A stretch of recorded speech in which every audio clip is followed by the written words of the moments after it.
Si les parece, vamos a comenzar con esta hermosa lectura que me tocó, que es del libro Atrapada en el tiempo. Casi la última parte de Timor Mortis Conturbat Me, y después viene Cabos Sueltos. Así que si les parece, ya comenzamos con la lectura. Nos detuvimos juntos en la colina, al lado de la choza que estaba debajo de la cima. Hacía años que nadie vivía allí. La gente decía que estaba embrujada, que era la morada de un duende. Jamié me instó a subir, casi tuvo que arrastrarme, sin prestar atención a mis protestas. Sin embargo, al llegar a la cabaña, se detuvo y se sentó en el suelo. «Está bien», dijo por fin, «ahora tenemos algún tiempo. Nadie nos encontrará aquí». Se sentó en el suelo, arropado en su capa. Había cesado de llover, pero soplaba un viento frío. Me senté junto a él y sentí que su respiración se calmaba a medida que disminuía el pánico.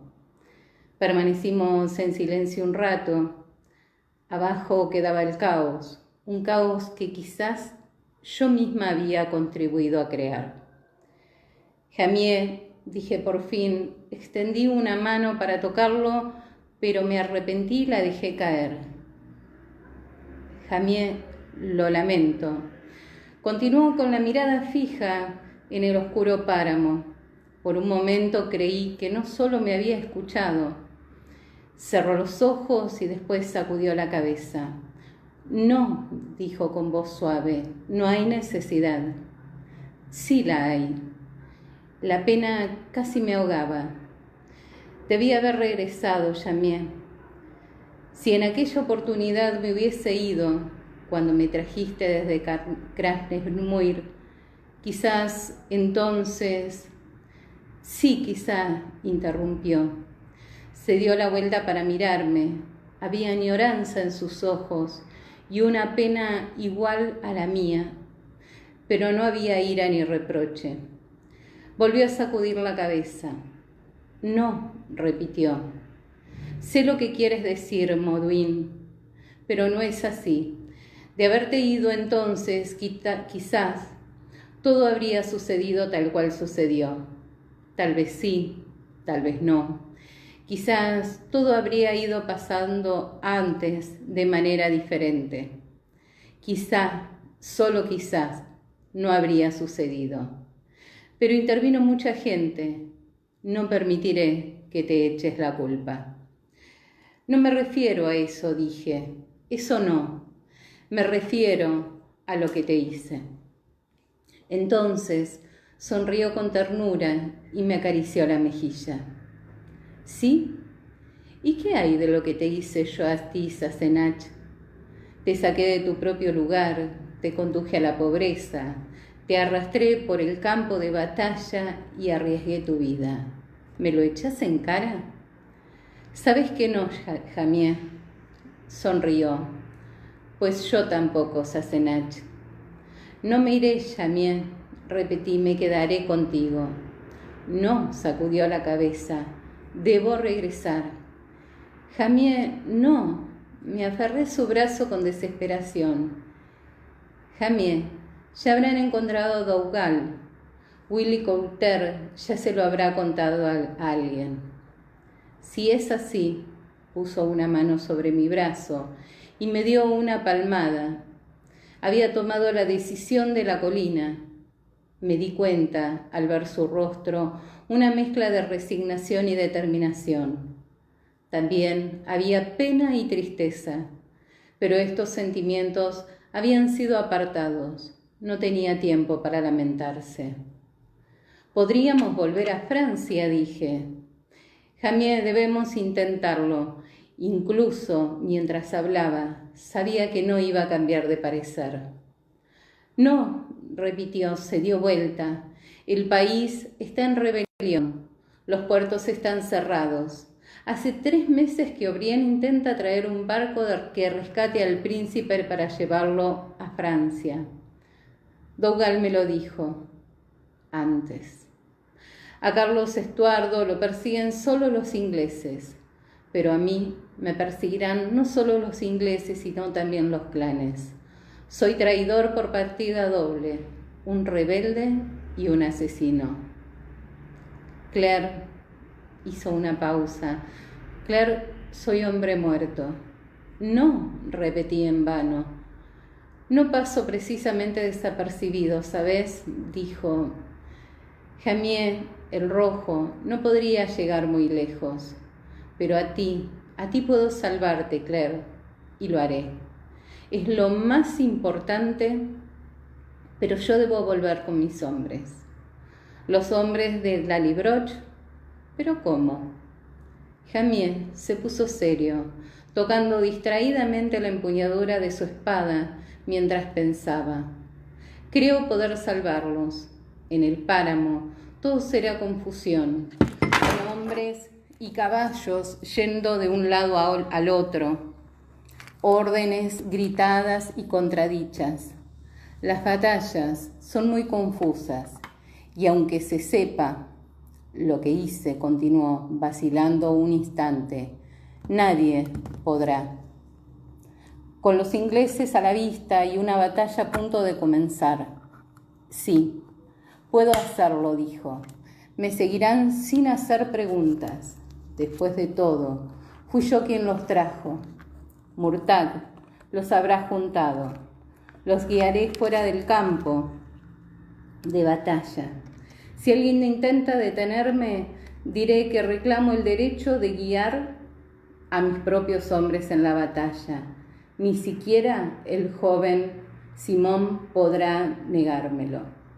Los pondré a salvo.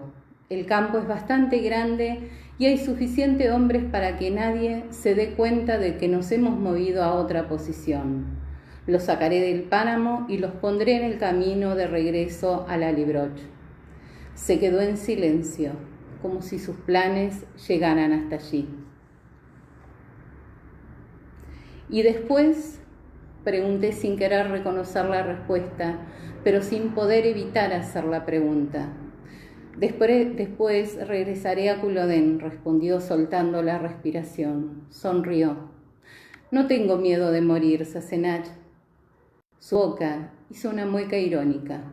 Bueno, no mucho, pero algunas maneras de conseguirlo.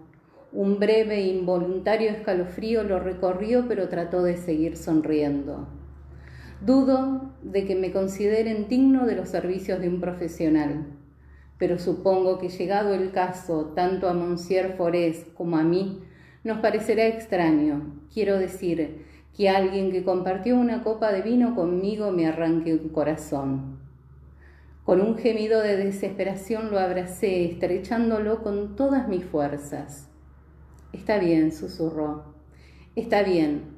Una bala de mosquete, quizás la hoja de una espada, pasará enseguida. Yo sabía que era mentira. Había visto muchas heridas de guerra y la muerte de guerreros. Sentí que no podía respirar. Lo único cierto era que cualquier cosa era preferible a guardar la horca. El terror me invadió ahogándome. Sentí en mis oídos mi propio pulse y la garganta se me cerró tanto que no podía respirar. Entonces, de repente, el miedo me abandonó. No podía abandonar a Jamie, no lo dejaría. Jamie, le dije, vuelvo contigo. Me apartó para mirarme. Claro que no, exclamó. Sí, sentí mucha calma, sin rastro de duda. Puedo hacerme una falda con mi capa, puedo pasar por un muchacho, todo será confusión. Nadie se dará cuenta. No, exclamó. No, Claire. Apretó la mandíbula y me observó con una mezcla de ira y horror. Si tú no tienes miedo, yo tampoco, dije apretando los dientes. Pasará pronto, como dices tú. Me temblaba la barbilla a pesar de mi determinación. Jamie, no quiero, no puedo, no viviré sin ti. Eso es todo. Abrió la boca y volvió a cerrarla. Las nubes adquirían un resplandor rojizo opaco. Finalmente extendió una mano y me acercó a él. ¿Crees que no lo sé? Soy yo quien tiene ahora la parte más fácil, porque si tú sientes por mí lo que yo siento por ti, entonces te estoy pidiendo que te arranques el corazón y que vivas sin él. Pero debes hacerlo, Montuín, mi valerosa leona, debes hacerlo. ¿Por qué? Pregunté apartándome para mirarlo. Cuando me liberaste del juicio por brujería en Krasnesmuir, dijiste que habrías muerto conmigo, que habrías ido a la hoguera conmigo de ser necesario. Me asió las manos, mirándome con ojos imperturbables. Sí, lo habría hecho, dijo, pero yo no estaba embarazado. El viento me había congelado, era el frío el que me hacía temblar. Me dije el que me quitaba el aliento. No puedes estar seguro, dije por fin. Es demasiado pronto para saberlo. No olvides que soy agricultor, Sassenach.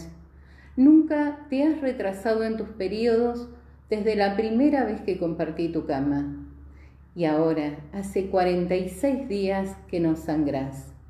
Maldito, dije, en medio de esta maldita guerra, ¿has llevado las cuentas?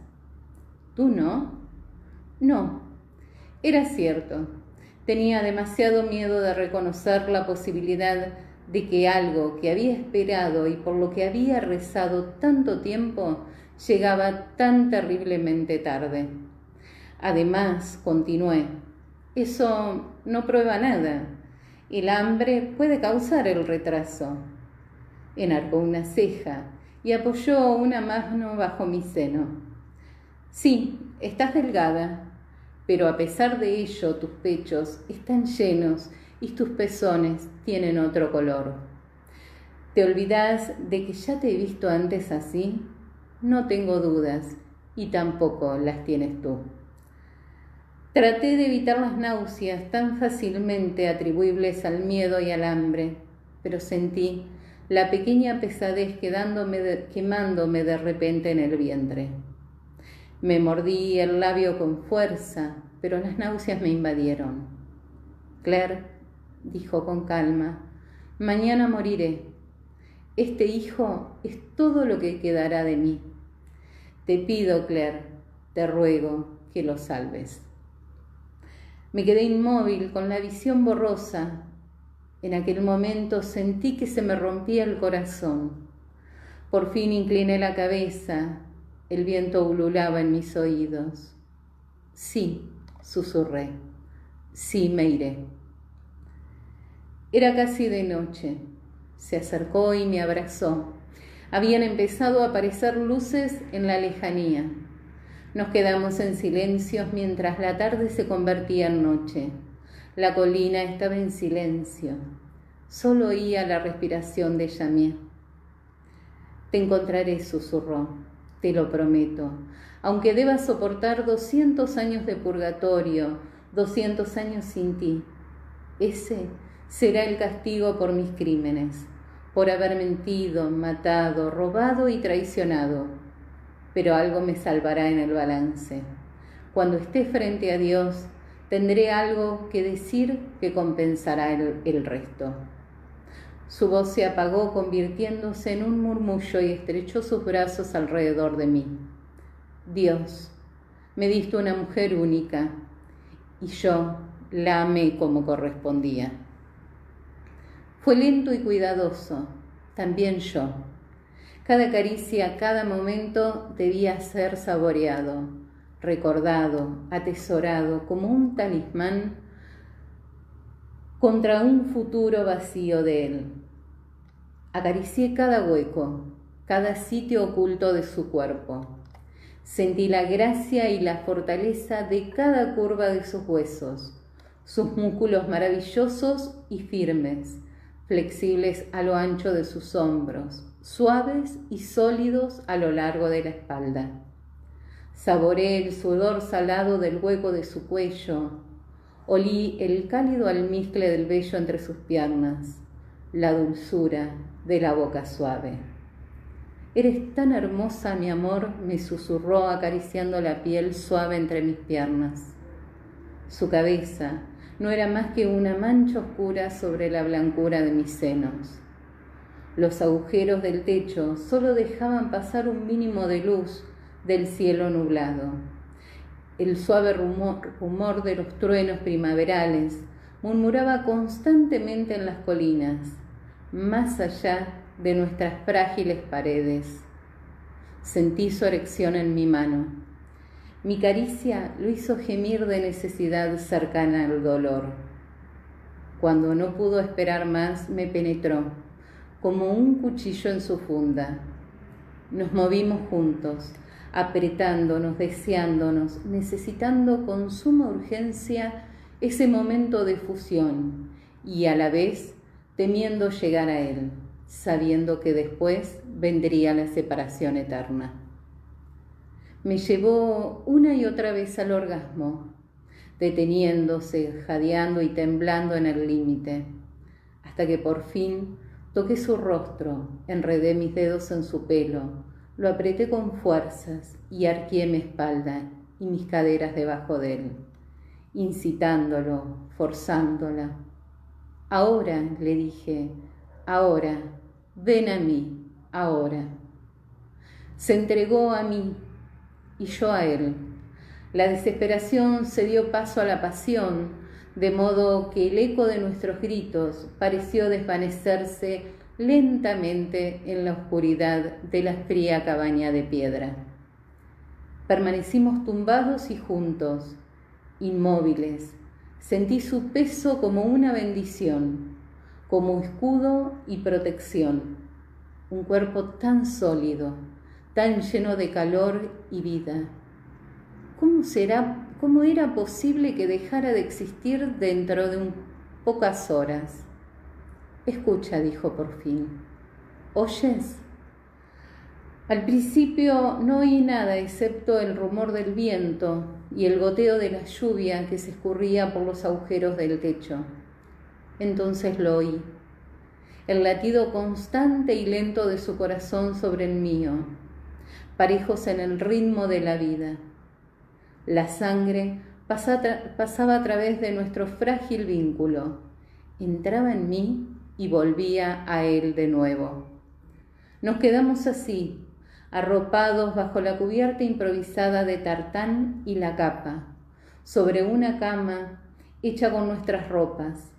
Finalmente se incorporó y, apartándome de él, apoyó una mano sobre mi vientre. «Ahora duerme un poco, Moduim», susurró. «Quiero dormir una vez más así, abrazándote, abrazando a nuestro hijo». Creí que no iba a poder dormir, pero estaba exhausta. Cerca del alba me desperté con los brazos de Yamie alrededor de mí y me quedé contemplando el alba, deseando el íntimo refugio de la oscuridad. Rodeé hacia un lado para poder observarlo, para ver cómo la luz tocaba la forma de su rostro, inocente en el sueño, para ver cómo el sol del amanecer encendía su cabello en una llamarada, por última vez. Me invadió una oleada de angustia tan aguda que debía hacer algún ruido.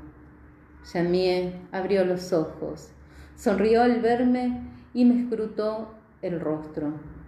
Supe que estaba memorizando mis rasgos como yo los suyos.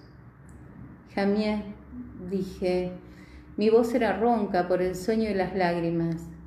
«Yamie, quiero que me marques». «¿Qué?», dijo sobresaltado. El pequeño Xiandu que llevaba en la media estaba al alcance de mi mano. Cogí la empuñadura de hueso de jabalí tallado y le entregué el arma. «Cortame», le ordené, «profundamente, para que dejes una cicatriz. Quiero llevarla conmigo siempre y tenerte cada vez que la toque. No me importa si es doloroso. Nada puede dolerme más que dejarte. Por lo menos cuando la toque, donde quiera que esté, podré sentir tu caricia sobre mí. Apoyó su mano sobre la mía. Un momento después la apretó y asintió. Vaciló un momento, cogió el cuchillo afiladísimo y le ofrecí mi mano derecha, cálida por haber estado bajo nuestra ropa. Puso la palma hacia arriba, examinándola con cuidado, y se la llevó a los labios. Me dio un beso suave y mordió la base del pulgar con fuerza. Lo soltó y cortó con el arma la piel entumecida. Sentí como una quemadura, pero la sangre empezó a manar de inmediato. Volvió a llevarse mi mano a la boca hasta que la sangre disminuyó. Vendó la herida con un pañuelo. Vi que el corte tenía la forma de una letra J. Levanté la mirada y vi que me extendía el pequeño cuchillo. Lo tomé y acepté la mano que me ofrecía. Cerró los ojos un instante y apretó los labios, pero se le escapó un pequeño gruñido de dolor cuando apreté la punta del cuchillo en la base del pulgar.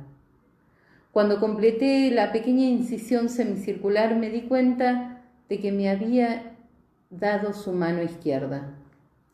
Debí haberlo hecho en la otra, dije. Te lastimarás con la empuñadura de la espada. Sonrió levemente. No podía pedir más que sentir tu caricia en mi última pelea, donde quiera que ésta sea. Desenvolviendo el pañuelo bañado en sangre, apreté mi mano herida contra la suya.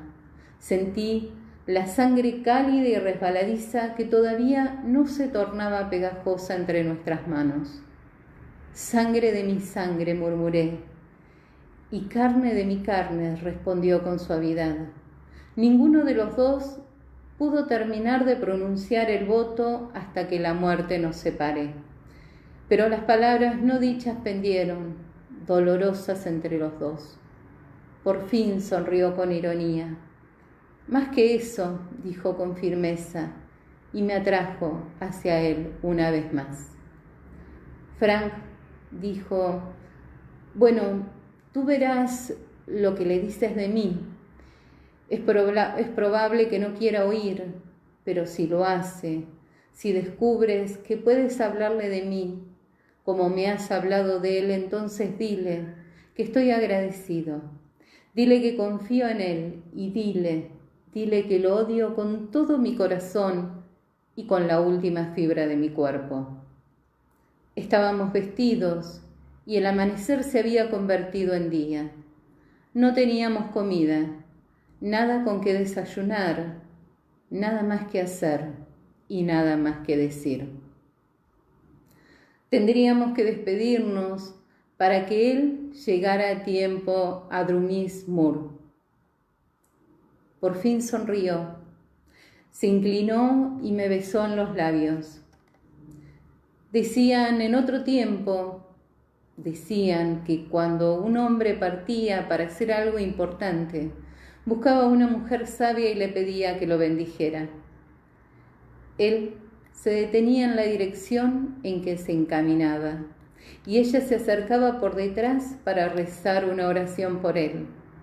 Cuando ella terminaba, él echaba a andar, sin mirar atrás, porque de lo contrario tendría mala suerte en su empresa. Bendíceme, mujer sabia, me dijo, y vete. Puse una mano sobre su hombro, buscando las palabras. Jenny me había enseñado unas antiguas plegarias celtas de protección. Traté de recordar alguna. Jesús, Hijo de María, empecé. Invoco tu nombre y en el nombre adorado de Juan Apóstol y en el nombre de los santos te pido que lo protejas en la batalla que viene. Me detuve, interrumpida por un sonido proveniente de la colina. Había ruido de voces y de pasos. Jamiel se quedó helado por un momento, luego giró, empujándome hacia la parte posterior de la choza, donde se había derrumbado la pared. Por ahí, dijo, son ingleses. Corre, Claire. Corrí hacia el hueco de la pared y vi que él se dirigía a la puerta, espada en mano. Me detuve un momento para verlo por última vez. Me miró, corrió a mi lado y me apretó contra la pared. Me acercó a su cuerpo con furor. Sentí su erección contra mi estómago y la empuñadura de su puñal que se me clavaba en el cuerpo. Habló con voz ronca en mi pelo. Debo hacerlo una vez más, pero rápido. Me empujó contra la pared y levantó mi falda y la suya. No fue amor, sino un acto rápido y furioso que terminó en segundo. Las voces se acercaban, estarían a 100 metros. Me volvió a besar y me dejó en la boca el saber de su sangre. Llámalo Brian, me dijo, por mi padre. Me empujó hacia el agujero de la pared. Corrí, pero me giré para verlo, parado en medio del vano de la puerta, con la espada en la mano y el puñal en la otra. Los ingleses, que no sabían que la cabaña estaba ocupada, no pensaron en enviar un guía a la parte trasera. La ladera detrás de la choza estaba desierta. Corrí hasta el refugio de un bosquecillo de alisos que había bajo la cima de la colina. Me abrí paso entre el matorral y las ramas de los árboles, tropezando contra las rocas cegadas por las lágrimas. A mis espaldas alcanzaba a oír gritos y el ruido de armas que entrechocaban en la choza. Mis muslos estaban pegajosos y húmedos del seme de Jamié. Me parecía que la cima de la colina nunca se acercaba. ¿Iba a pasarme el resto de mi vida abriéndome paso a través de los árboles? Hubo un crujido en el matorral a mis espaldas. Alguien me había visto salir corriendo de la cabaña. Me sequé las lágrimas y trepé a 4 patas cuando el terreno se hizo más empinado. Aquello era un claro. Era la plataforma de granito que recordaba. Allí estaba también el montón de rocas pequeñas. Me detuve en el borde del círculo de piedras y miré hacia abajo, tratando de ver lo que pasaba. ¿Cuántos soldados habrían llegado hasta la choza? ¿Habría podido Jamié huir de ellos y alcanzar su caballo? Sin él, jamás llegaría a tiempo a Culloden. De repente vi un destello tras un matorral, un soldado inglés. Me volví, atravesé el círculo de hierba y me arrojé a través de la hendidura de la roca. Ahora vamos a continuar con cabos sueltos. Tenía razón, por supuesto, maldito sea, casi siempre tenía razón. Claire parecía irritada al decirlo. Una sonrisa triste le cruzó el rostro. Miró a Brianna, sentada junto a la chimenea. Fue un embarazo complicado, otra vez, y un parto difícil. Y si me hubiera quedado, habríamos muerto las dos. Hablaba con su hija, como si estuvieran solas en la habitación. Roger, que se despertaba lentamente del hechizo del pasado, se sintió un intruso. La verdad es que no podía soportar dejarlo, continuó. Ni siquiera por ti. Durante un tiempo te odié, antes de que nacieras, porque eras la culpable de que tu padre me hubiera obligado a irme. No me importaba morir, no a su lado. Pero tener que continuar, vivir sin él, ya me tenía razón. Yo llevé la peor parte, pero llevé a cabo mi promesa porque le amaba. Y por eso vivimos tú y yo. Brianna, gracias al amor de tu padre. Brianna no se movió, no apartaba los ojos de su madre, solo sus labios se movieron con rigidez, como si no estuvieran acostumbrados a hablar. ¿Cuánto tiempo me odiaste? Hasta que naciste, hasta que te tuve en brazos, te amamanté y vi que me mirabas con los ojos de tu padre.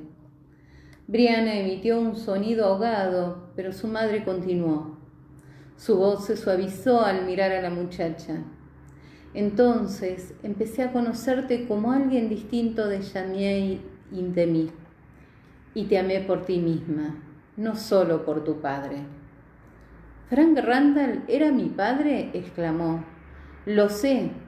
Miró a su madre con furia, la voz le temblaba. No sé por qué me haces esto. Quizá porque me odias y sigues odiándome. Las lágrimas corrían por sus mejillas. Papá me quería y no me habría querido si no hubiera sido su hija. ¿Por qué quieres convencerme de que no era mi padre? ¿Tenías celos de mí por eso? ¿Te molestaba tanto que me quisiera? ¿A ti no te amaba? Los ojos azules se entrecerraron como los de un gato. Roger sintió ganas de desaparecer antes de que Brianna advirtiera su presencia y se desquitara con él. Pero a pesar de su incomodidad, sintió una gran admiración. Se dio cuenta de que la muchacha que defendía con furia a su padre ardía con la misma fuerza salvaje que había hecho caer a los guerreros escoceses sobre sus enemigos. Su nariz larga y recta se alargaba, aún más por efecto de las sombras. Era la viva imagen de su padre. Sin duda, este no era el profesor moreno y sereno cuya fotografía adornaba la contraportada del libro que había en la mesa.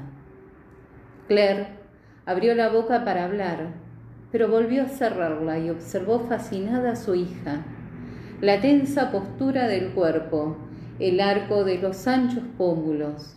A Roger le pareció haber visto esos rasgos muchas veces, pero no en Brianna. Con un movimiento repentino que hizo que tanto Claire como Roger dieran un respingo. Brianna giró sobre sus talones, cogió los recortes amarillentos y los tiró al fuego. Cogió el atizador y lo metió con furia en medio de la masa ennegrecida, sin importarle la lluvia de chispas que regó sus botas. Brianna dio un pisotón en la chimenea sobre la masa de pales que se ennegrecían rápidamente. «Perra», le gritó a su madre, «¿tú me odiabas? Pues yo también te odio».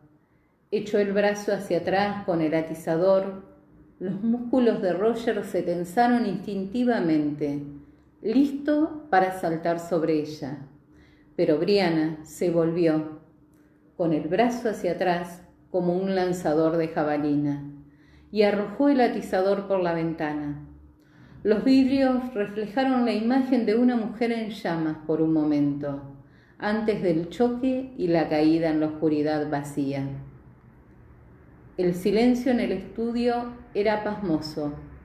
Roger, que se había levantado para correr detrás de Brianna, permaneció en medio del cuarto paralizado. Se miró las manos como si no tuviera nada que hacer con ellas, y luego miró a Claire. Esta permanecía inmóvil en su sillón. Poco después, Roger se acercó al escritorio y se inclinó sobre él. «No sé qué decir», dijo. Claire hizo una mueca.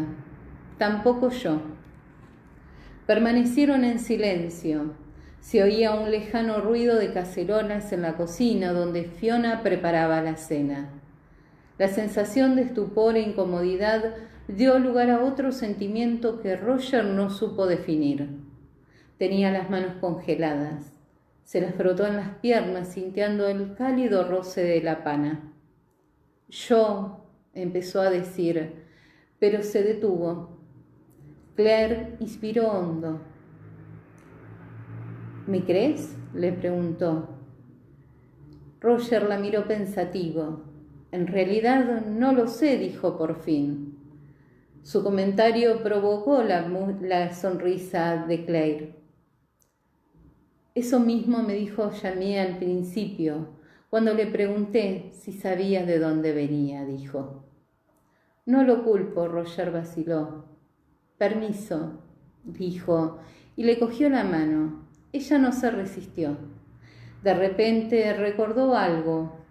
Puede diferenciarse el marfil verdadero del sintético, porque el verdadero es cálido al tacto. La palma de su mano era de un rosado pálido, pero la línea que formaba una J en la base del pulgar era blanca como el hueso. No prueba nada, dijo Claire, observando. Pudo ser un accidente, pude haberlo hecho yo misma, pero no lo hiciste, ¿verdad? No, pero no puedo probarlo. Las perlas, se tocó el collar, son auténticas. Eso puede comprobarse, pero no puedo comprobar dónde las obtuve. Y el retrato de Ellen Mackenzie empezó. Es lo mismo, una coincidencia, una justificación de mis mentiras. Había una nota amarga en su voz, aunque hablaba con calma. Sus mejillas estaban teñidas de rosa, estaba perdiendo la absoluta quietud. Era como ver una estatua volver a la vida, pensó. Roger se puso en pie. ¿Pero es importante para ti? ¿No? ¿Muy importante? Sí, tenía que saberlo. La voz le tembló un poco. Tenía que saber si lo había conseguido, si había salvado a sus hombres, o si se había sacrificado por nada. Y debía contárselo a Brianna, aunque no me lo crea. Aunque nunca me crea, Jamie fue su padre. Tenía que decírselo. Sí, me doy cuenta. Y no podías hacerlo mientras viviera el doctor Randall. Quiero decir, Frank se corrigió ruborizándose. Claire sonrió. Está bien, puedes llamarle mi esposo. Lo fue durante muchos años. Y Bri tiene razón. En cierto modo, él fue su padre, tanto como Jamie. Se observó las manos y extendió los dedos. La luz brilló en sus dos alianzas. Tu anillo, dijo Roger, el de plata, ¿tiene la marca del orfebre? Algunos orfebres escoceses del siglo XVIII ponían su marca. Eso puede servir de algo. Claire pareció sorprendida. Su mano izquierda cubrió la derecha, como protegiéndola. Sus dedos frotaron el ancho anillo de plata, decorado con motivos escoceses y cardos. No lo sé, dijo ruborizándose. No he mirado el interior. Nunca me lo he quitado. Miró el interior del anillo, se levantó, se acercó a Roger, girando el círculo de plata para que le diera la luz de la lámpara. Hay palabras escritas, dijo asombrada. Nunca había notado nada en él. ¡Ay, Dios! Su voz se quebró y se le cayó el anillo. Roger se apresuró a cogerlo. Se quedó un momento parado, sintiéndose fuera de lugar. Alzó el anillo a la luz y leyó: Da mia vacia mille. Fue Claire quien pronunció las palabras con voz temblorosa. Roger se dio cuenta que estaba llorando, recuperando el control poco a poco. Es de Cátulo, un fragmento de un poema de amor. Hugh Munro me dio el poema como regalo de bodas, envuelto en ámbar, como una libélula dentro. Sus manos, todavía como puños, pendían a lo largo de su cuerpo. No lo recuerdo entero, pero ese fragmento lo recuerdo. Da mia vacia mille. Todavía, de espaldas, tradujo el resto. Deja que amorosos besos vivan en nuestros labios, comienza y cuenta hasta 1100, y luego 100, y luego 1000 más. Cuando terminó, permaneció un momento sin moverse. Luego se volvió lentamente para mirarlo. Tenías las mejillas ruborizadas y húmedas y las pestañas mojadas, pero ya estaba tranquila. 1100, dijo, e intentó sonreír. Pero no hay marca del platero, de modo que tampoco es una prueba. Sí lo es, una prueba indiscutible para mí. Los ojos de Claire se iluminó. Entonces las lágrimas fluyeron y perdió el control. Lo siento, dijo finalmente, nunca pensé, nunca se me ocurrió, dijo. No sabía lo que podía significar que alguien me creyera. Aunque no sea Brianna. Sonrió ante sus palabras y se echó el pelo hacia atrás con una mano mientras se enderezaba. Ha sido un golpe para ella, dijo, defendiendo a su hija. Naturalmente no pudo. Ella quería mucho a su padre, a Frank, quiero decir. Yo sabía que al principio no iba a aceptarlo, pero cuando tenga tiempo de pensar, de hacer preguntas, su voz se desvaneció. Como para distraerse, Claire miró un montón de libros de historia que había sobre la mesa. Es extraño, ¿verdad? Viví 20 años con un estudioso de los jacobitas, que siempre tuve miedo de lo que podía llegar a saber, de modo que nunca quise abrir ninguno de sus libros. Sacudió la cabeza. No sé qué fue de muchos de ellos. No podría soportar saberlo. Conocí a todos los hombres. No puedo olvidarlos. Sin embargo, pude enterrarlos, conservar su recuerdo por un tiempo. Ese tiempo había terminado y empezaba otro. Roger levantó el primer libro y lo sopesó, como si fuera una responsabilidad. Quizá olvidaría el problema con Brianna. ¿Quieres que se lo diga yo?, le preguntó. Claire vaciló, pero finalmente asintió, como si temiera arrepentirse si lo pensaba más tiempo. Roger se mojó los labios resecos y empezó a hablar. No necesitaba leer del libro. Eran hechos conocidos por cualquier profesor especializado en aquel período.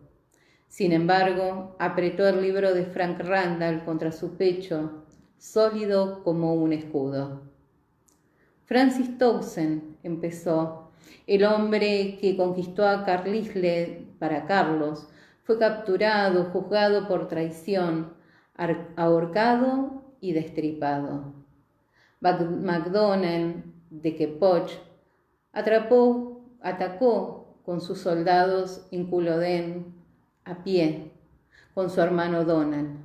A ambos los derribaron los cañones ingleses. Lord Kilmarnock cayó en el campo de batalla, pero Lord Ancrum, en busca de los caídos, lo reconoció y le salvó la vida. Pero no le hizo ningún favor, pues fue decapitado en agosto en Tower Hill, junto a Balmerino. Vaciló antes de continuar. El joven hijo de Kilmarnock se perdió en el campo. Su cuerpo nunca fue recuperado. Siempre me gustó Balmerino, murmuró Claire. ¿Y el viejo zorro, Lord Lovat?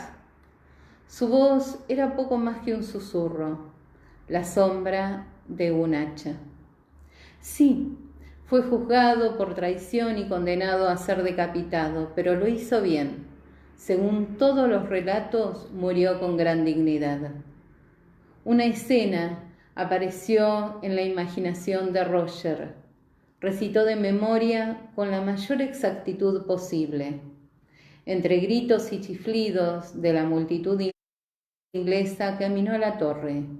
El viejo jefe del clan Fraser parecía imperturbable, indiferente a los objetos que le pasaban rozando por la cabeza, y casi de buen humor. En respuesta a una anciana que le gritó: «Van a rebanarte la cabeza, viejo canalla escocés», él se asomó a la ventana de su carro y le respondió jovialmente: «Eso espero, horrible vieja inglesa». Claire se rió, pero su risa era a la vez un sollozo. Sin duda lo dijo: «Maldito viejo bastardo». Cuando lo llevaron, prosiguió Roger, pidió inspeccionar el filo del hacha y le ordenó al verdugo que le hicieran un buen trabajo. Le dijo: «Hazle bien, pues me enfadaré mucho si no lo haces». Las lágrimas surgían por debajo de sus párpados cerrados, brillantes como joyas de la luz del fuego. Roger hizo un movimiento hacia Claire, pero ella lo percibió y sacudió la cabeza. «Estoy bien», continuó. «No hay mucho más. Algunos sobrevivieron, Lochiel escapó a Francia. No le dijo nada del hermano de Lochiel, Archibald Cameron. El médico fue colgado, destripado y decapitado en Tyburn. Luego le extrajeron el corazón y lo arrojaron a las llamas». Claire no pareció advertir la omisión. Roger terminó la lista rápidamente, observándola. Las lágrimas habían cesado. Roger esperó un momento. Después se levantó y la cogió del brazo con firmeza. «Vamos, necesitas un poco de aire. Ya ha dejado de llover. Salgamos a caminar». El aire estaba fresco. Había dejado de llover y solo el goteo de los árboles y arbustos recordaban el aguacero. Sentí un gran alivio al salir de la casa. Había temido durante mucho tiempo aquello, aunque Brie nunca, pero no ella no lo entendería. Aunque tardara mucho tiempo, seguramente reconocería la verdad. Tenía que hacerlo. La verdad la miraba todos los días en el espejo. Corría por su misma sangre. A pesar de la tristeza que me provocaban los recuerdos, me sentía en paz o casi. Había cumplido con la parte más difícil. Brie ya sabía quién era. Deseé con fervor que alguna vez llegara a creerme, no solo por su propio bien, sino también por el mío. Deseaba tener a alguien con quien recordar a Jamie, alguien a quien poder hablarle de él. Caminaron en silencio durante algún tiempo.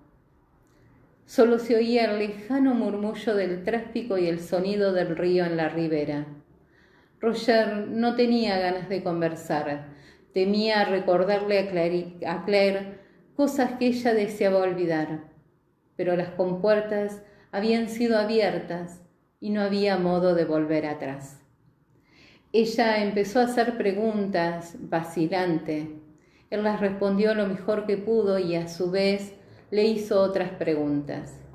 La libertad de poder hablar, después de tantos años de secretos guardados, pareció actuar en ella como una droga. Y Roger, que la escuchaba fascinado, la sacó de su encierro pese a sí misma. Cuando llegaron al puente del ferrocarril, Claire había recuperado el vigor y la fuerza de carácter con la que la había conocido. Era un estúpido, un borracho, un hombre débil, declaró con pasión. Todos eran estúpidos, Lochiel, Glengarry y el resto. Bebían demasiado y se emborracharon con los sueños ridículos de Carlos. Hablar es barato. Dougal tenía razón. Es fácil ser valiente, sentado con una copa de vino en una habitación acogedora. Se aturdían con el alcohol. Eran demasiado orgullosos y no hacían más que hablar de su honor. Castigaban a sus hombres y los amenazaban, los sobornaban y los atraían, y al final los llevaron a la perdición por el honor y la gloria. Resopló por la nariz y permaneció en silencio un rato. De repente se echó a reír. ¿Sabéis qué es lo más gracioso? Ese pobre idiota y sus asistentes y los hombres honorables que no se atrevieron a echarse atrás, tenían una pequeña virtud en común. Todos creyeron, y lo raro es que esa virtud es lo único que le ha quedado de ellos. Toda la estupidez, la incompetencia, la cobardía y la vanagloria, todo eso desapareció. Lo único que queda de Carlos Estuardo y sus hombres es la gloria por la que lucharon y que nunca encontraron. Quizás Raymond tenía razón, añadió, cuando decía que lo único que cuenta es la esencia del hombre. Supongo que sentirás cierta amargura con los historiadores, aventuró Roger, con los escritores que transformaron a Bonnie Prince Charlie en un héroe. Con los otros historiadores no. Su mayor error es suponer que saben lo que sucedió y sus causas, cuando solo tienen lo que les dejó el pasado. En general, creen lo que se quiso que creyeran. Hubo un leve rumor en la distancia. El tren nocturno de Londres, supo Roger. Desde la retoría se oía el silbato. No, más culpa tienen los artistas, continuó Claire. Los escritores, los cantantes, los músicos, ellos toman el paso y lo recrean a su antojo. Son ellos quienes hacen de un estúpido héroe y un imbécil un rey. Entonces, ¿todos son mentirosos?, preguntó Roger. Claire se encogió de hombros. ¿Mentirosos?, preguntó, ¿o hechiceros? Ven los huesos en el polvo de la tierra, la esencia de lo que fue una cosa, y la visten con una nueva piel, de modo que la bestia reaparece como un monstruo fabuloso. ¿Y están equivocados?, preguntó Roger. Todavía no lo entiendes, ¿verdad?, dijo. ¿No sabes por qué? Tú ni lo sabes, ni yo, y nunca vamos a saberlo. ¿No te das cuenta? Tú no puedes saber cuál es el fin, pues no existe ningún fin. No puedes decir que este hecho estaba destinado a ocurrir y por lo tanto sucedió todo lo demás. Lo que Carlos hizo al pueblo de Escocia, ¿era el hecho que tenía que ocurrir? ¿O estaba destinado a suceder así y el verdadero propósito de Carlos era ser lo que es ahora, una figura, un ícono? Sin él, ¿habría soportado Escocia 200 años de unión con Inglaterra? Y aún así, señaló las palabras escritas sobre la viga, ¿habría conservado su propia identidad? No lo sé, exclamó Roger. En aquel momento el tren rugió sobre el puente y tuvo que gritar. Bueno, eso es lo malo, dijo. Nunca se sabe, pero de todos modos hay que actuar, ¿no? Lo aprendes cuando eres médico, no en la universidad, sino cuando tratas a las personas y supones que las curas. Hay tantos enfermos fuera de tu alcance, tanto que nunca podrás curar, tantos cuya esencia no puedes encontrar, tantos que se te escapan de las manos. Pero no puedes pensar en ellos. Lo único que puedes hacer es tratar de curar al que tienes enfrente. Actuar como si ese paciente fuera la única persona en el mundo. De lo contrario, puedes perderlo también. Uno a uno es lo único que puedes hacer.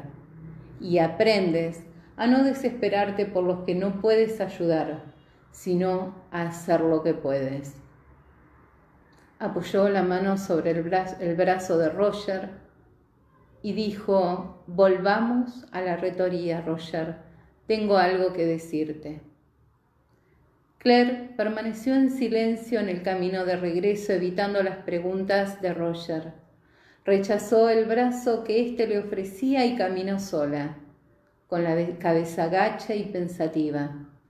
No parecía que estuviera tomando una decisión, pensó Roger. Ya lo habría hecho. Roger también se hacía preguntas. En silencio le dio un respiro y empezó a preguntarse por qué Claire había elegido incluirlo en sus revelaciones. De haberlo deseado, podía haber hablado a solas con su hija.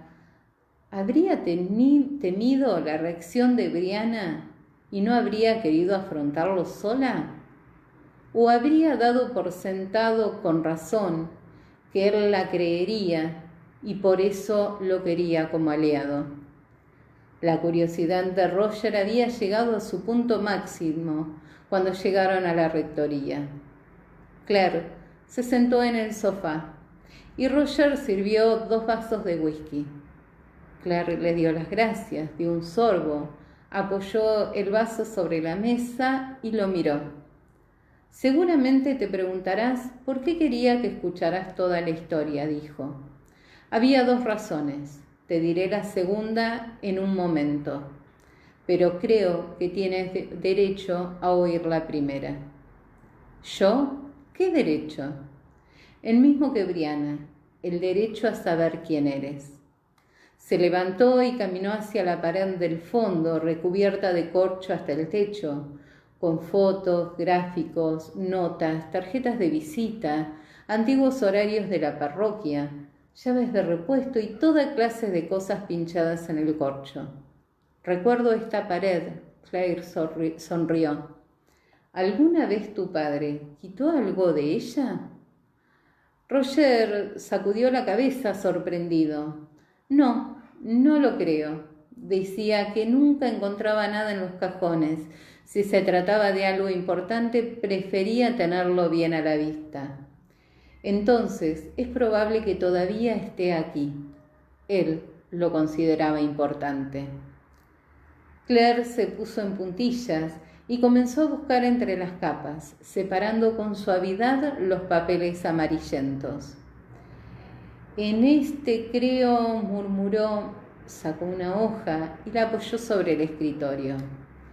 Es mi árbol genealógico, dijo Roger sorprendido. Hace años que no lo miro. Tampoco le presté mucha atención cuando lo vi, añadió. Si vas a decirme que soy adoptado, lo sé. Claire asintió con la mirada fija en el papel. Claro, por eso el señor Wakefield dibujó este árbol. Quería estar seguro de que conocieras a tu verdadera familia, a pesar de haberte dado su propio apellido. Roger suspiró, pensando en el reverendo, y en el marco de plata con la foto de un joven sonriente y desconocido, de pelo oscuro, vestido con el uniforme de la Real Fuerza Aérea durante la Segunda Guerra Mundial, que tenía sobre su escritorio. Sí, también lo sé. El apellido de mi familia era Mackenzie. ¿Vas a decirme que estoy relacionado con los Mackenzie que tú conociste? No veo ninguno de esos nombres en este árbol. Claire actuó como si no lo hubiese oído. Pasó un dedo por las líneas dibujadas a mano de la genealogía. El señor Wakefield era muy riguroso, murmuró hablando como para sí. No admitía errores. Su dedo se detuvo en cierto punto de la hoja. Aquí está, dijo. Aquí es donde pasó.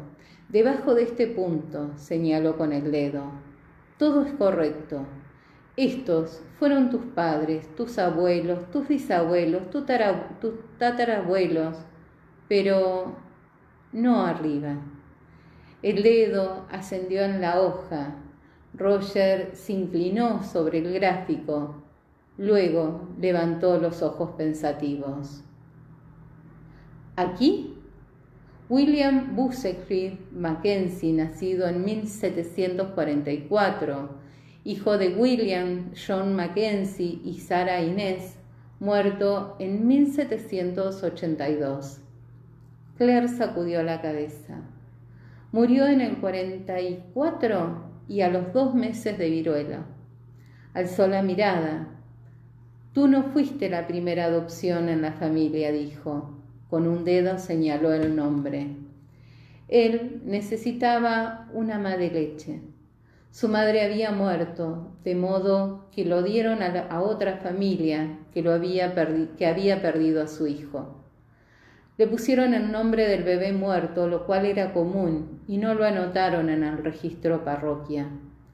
Ya había sido bautizado al nacer, no era necesario volverlo a hacer. Colum me contó dónde lo pusieron. El hijo de Giles Duncan, dijo Roger lentamente, el hijo de la bruja. Así es, Claire lo observó con la cabeza inclinada. Supe que así era cuando te vi. Tiene sus mismos ojos. Roger se sentó. De repente sentía frío a pesar del fuego que ardía en el hogar. ¿Estás segura?, le preguntó. Pero por supuesto que estaba segura. Una mente enferma, la doctora Claire Beauchamp Randall, jefa de personal de un hospital importante, ¿deliraba? Era más fácil creer que el loco era él. En realidad, era lo que empezaba a creer. Respiró hondo y apoyó ambas manos sobre el gráfico, tapando el nombre de William Buccleuch Mackenzie. Bueno, es muy interesante. Supongo que me alegro de que me lo hayas contado, pero en realidad no cambia nada, ¿no? Excepto que supongo que puedo romper la parte superior de esta genealogía y tirarla a la basura. Después de todo, no sabemos de dónde venía Giles Duncan, ni quién fue el padre de la criatura. Parece segura de que no fue el pobre Arthur. Claire sacudió la cabeza con la mirada perdida. Oh, no, no fue Arthur Duncan. El padre fue Dougal Mackenzie. Por eso lo mataron, no por bruja. Pero Colum Mackenzie no podía permitir que se supiera que su hermano había tenido una relación adúltera con la esposa del fiscal, y Giles quería casarse con Dougal. Creo que quizá amenazó a los Mackenzie con revelar la verdad sobre Hamish. ¿Hamish? Ah, el hijo de Colum. Sí, lo recuerdo. Roger se frotó la frente, la cabeza empezaba a darle vueltas. No era hijo de Colum, dijo Claire, sino de Dougal.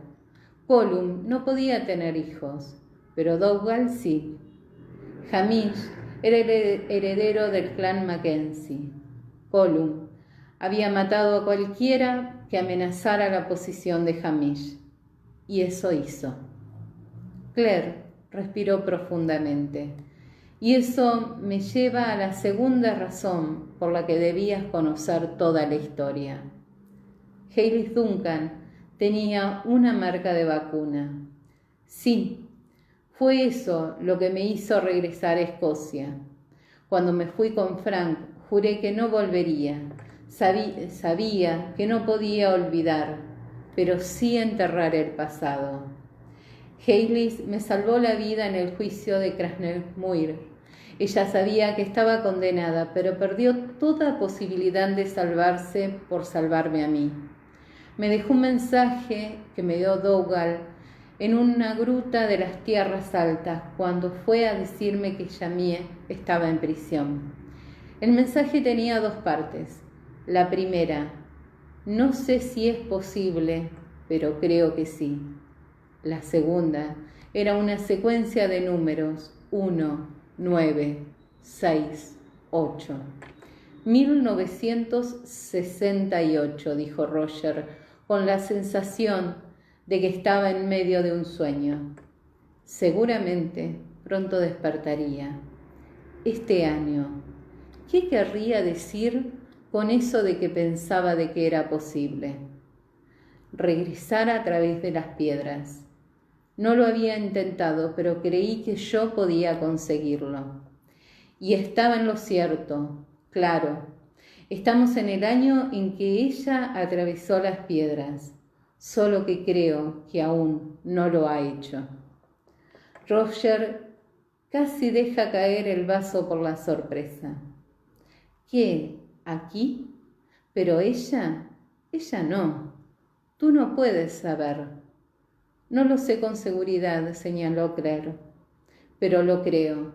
Estoy casi segura de que es escocesa y existen muchas posibilidades de que se haya ido al pasado aquí, en las tierras altas. Existen muchas piedras verticales, pero sabemos que Krai Nandun es un paisaje. Además, añadió, Fiona la ha visto. ¿Fiona? Esto es demasiado, pensó Roger, el colmo del absurdo. Podía creer cualquier cosa, viajes en el tiempo, traición entre clanes, revelaciones históricas, pero incluir a Fiona era más de lo que su razón podía soportar. Dime que no es cierto, rogó. Fiona no. La boca de Claire se torció. Me temo que sí, respondió. Le pregunté acerca del grupo druida al que pertenecía su abuela. Tienen un juramento de silencio, por supuesto, pero yo ya sabía bastante acerca de él. Y bien, se encogió de hombros. No fue difícil hacerla hablar. Me dijo que había otra mujer que hacía preguntas, una mujer alta, rubia, de ojos verdes muy bonitos. Fiona me dijo que la mujer le recordaba a alguien, pero no sabía a quién. Roger se limitó a gruñir y se agachó lentamente hasta apoyar la frente sobre la mesa. Cerró los ojos, sintiendo la fresca dureza de la mesa, de la madera, bajo la cabeza. ¿Y Fiona? ¿Sabe quién es esa mujer?, preguntó con los ojos todavía cerrados. La mujer se llama Gillian Edwards, dijo. Depende de ti. Tienes derecho a elegir. ¿Quieres que la busque? Roger levantó la cabeza de la mesa y pestañeó con incredulidad. ¿Que si quiero que la busques? Si todo esto es verdad, entonces debemos encontrarla, ¿no? ¿Va a regresar para que la quemen viva? Por supuesto que debemos encontrarla, exclamó. ¿Se puede considerar alguna otra alternativa? ¿Y si la encuentro?, replicó Claire. Apoyó una fina mano sobre el gráfico y alzó la mirada. ¿Qué pasa contigo?, preguntó con voz suave. Roger miró el estudio iluminado y repleto con la pared cubierta de papeles.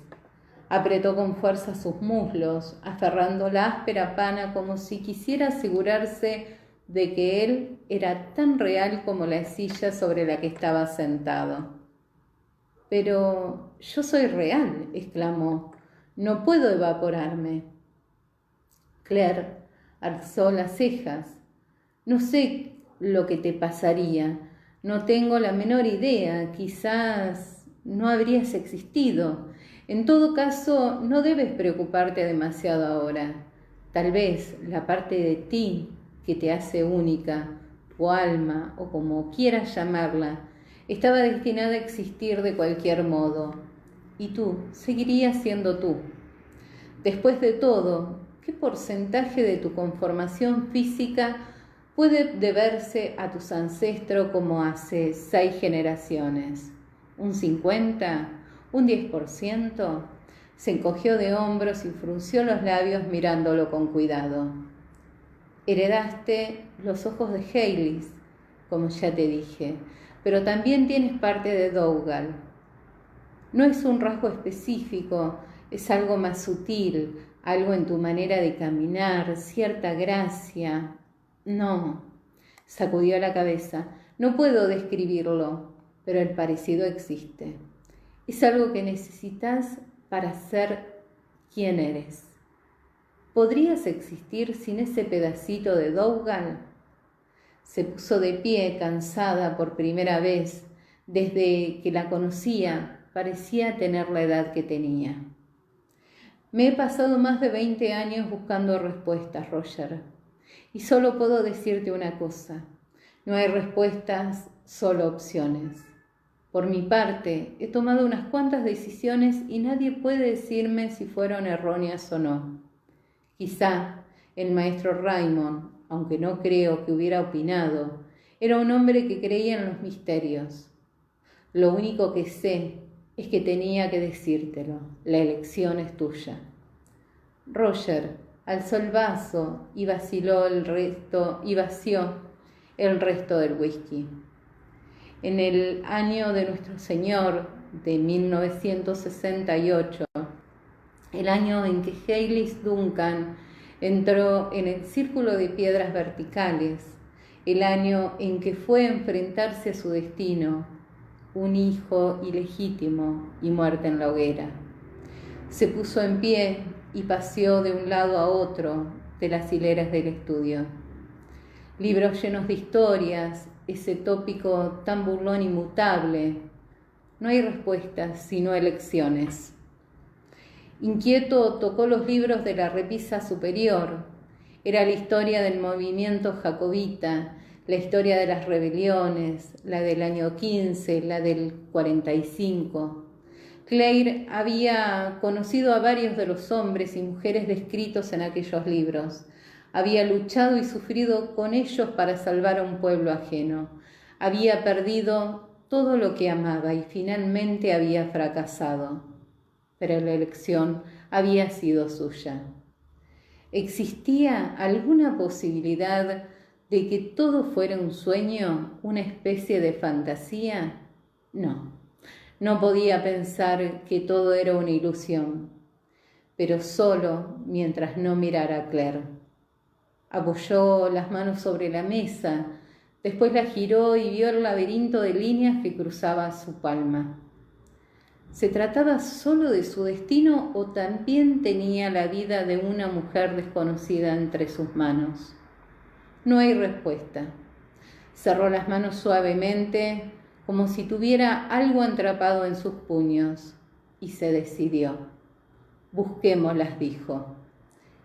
No hubo respuesta de la figura inmóvil sentada en la silla, ni ningún movimiento salvo el que hacía el pecho al respirar.